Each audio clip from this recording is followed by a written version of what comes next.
झांगुर का उत्तराखंड कनेक्शन, मतांतरण पर एक और खुलासा।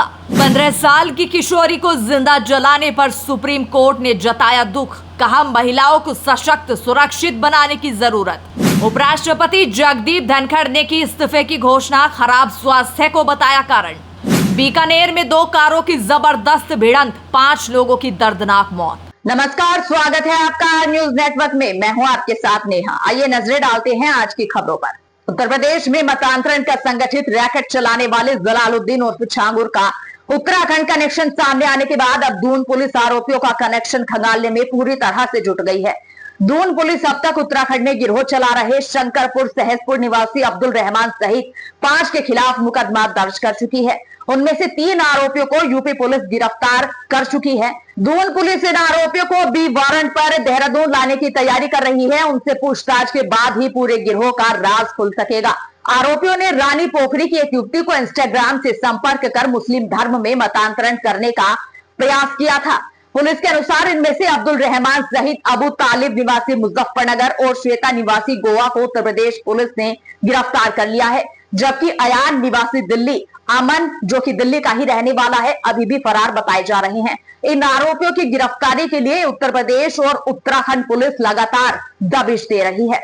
सुप्रीम कोर्ट ने उड़ीसा में 15 साल की एक किशोरी को जिंदा जलाए जाने की घटना को शर्मनाक और दुर्भाग्यपूर्ण बताते हुए खासकर ग्रामीण इलाकों में महिलाओं को सशक्त बनाने और उन्हें सुरक्षित आश्रय देने पर जोर दिया। जस्टिस सूर्यकांत और जयमाल्या बागची की पीठ ने कहा कि हमें सभी से सुझाव चाहिए कि स्कूली लड़कियों, महिलाओं और ग्रामीण इलाकों के बच्चों को सशक्त बनाने के लिए क्या ठोस कदम उठाए जा सकते हैं। ये समाज के सबसे कमजोर और बेजुबान लोग हैं। हमारे निर्देशों का कुछ असर और स्पष्ट छाप होनी चाहिए। पीठ ने कहा कि तत्काल और भविष्य के लिए कुछ अल्पकालिक और दीर्घकालिक निर्देश जारी किए जाने चाहिए ताकि तालुका स्तर पर रहने वाली महिलाओं को जागरूक और सशक्त बनाया जा सके। खासकर महिलाओं को तालुका स्तर पर प्रशिक्षित और नियुक्त किया जा सकता है और महिलाओं को उनके अधिकारों के प्रति जागरूक करने के लिए आंगनबाड़ी कार्यकर्ताओं की भी मदद ली जा सकती है। आपको बता दें कि महाराष्ट्र और तमिलनाडु में भी इस तरह की दर्दनाक घटनाएं हो चुकी हैं। मॉनसून सत्र के पहले ही दिन उपराष्ट्रपति जगदीप धनखड़ ने अपने पद से इस्तीफा दे दिया। स्वास्थ्य कारणों का हवाला देते हुए जगदीप धनखड़ ने राज्यसभा के सभापति पद से इस्तीफे का ऐलान कर दिया। उनके इस्तीफे के बाद सियासी हलचल तेज हो चुकी है। सबसे बड़ा सवाल अब ये है कि अब अगला उपराष्ट्रपति कौन बनेगा। बता दें कि राज्यसभा में राजग यानी एनडीए की बहुमत है। जगदीप धनखड़ ने अनुच्छेद 67 क का हवाला देते हुए अपने पद से तत्काल प्रभाव से इस्तीफा दे दिया।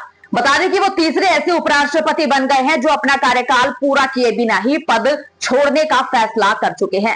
साल 1997 में उपराष्ट्रपति कृष्णकांत का बीच कार्यकाल में ही निधन हो गया था। उन्होंने 21 अगस्त 1997 को उपराष्ट्रपति पद की शपथ ली थी और कार्यकाल के दौरान 27 जुलाई 2002 को उनका निधन हो गया था।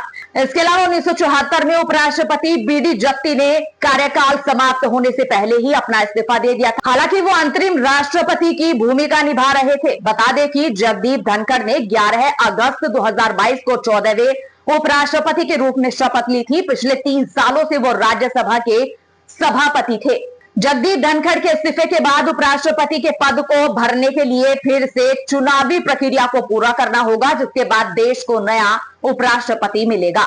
राजस्थान के बीकानेर हाईवे पर भीषण सड़क हादसा हो गया। इस घटना में 5 लोगों की मौत हो गई और 4 लोग गंभीर रूप से जख्मी है। हादसे में 2 कारें बुरी तरह से चकनाचूर हो गई। यह हादसा बीती रात बीकानेर हाईवे पर सिखवाल के पास देखने को मिला, जब तेज रफ्तार से आ रही 2 कारें आपस में टकरा गई। कारों में कुल 9 लोग सवार थे, जिनमें से 5 की मौत हो गई। हादसे की सूचना मिलते ही पुलिस मौके पर पहुंची। पुलिस के अनुसार टक्कर इतनी जोरदार थी कि कारों के परखच्चे उड़ गए। कार में सवार 5 लोगों ने मौके पर ही दम तोड़ दिया। वहीं कुछ लोग खिड़की टूटने के बाद काफी दूर जाकर गिरे। पुलिस ने बताया कि एक शव कार में ही फंसा रह गया, जिसे काफी देर मशक्कत के बाद बाहर निकाला जा सका। शव बाहर निकालने के लिए कटर का इस्तेमाल किया गया। सभी शवों को जिला अस्पताल के शव गृह में भिजवा दिया गया है। फिलहाल मृतकों की पहचान की जा रही है।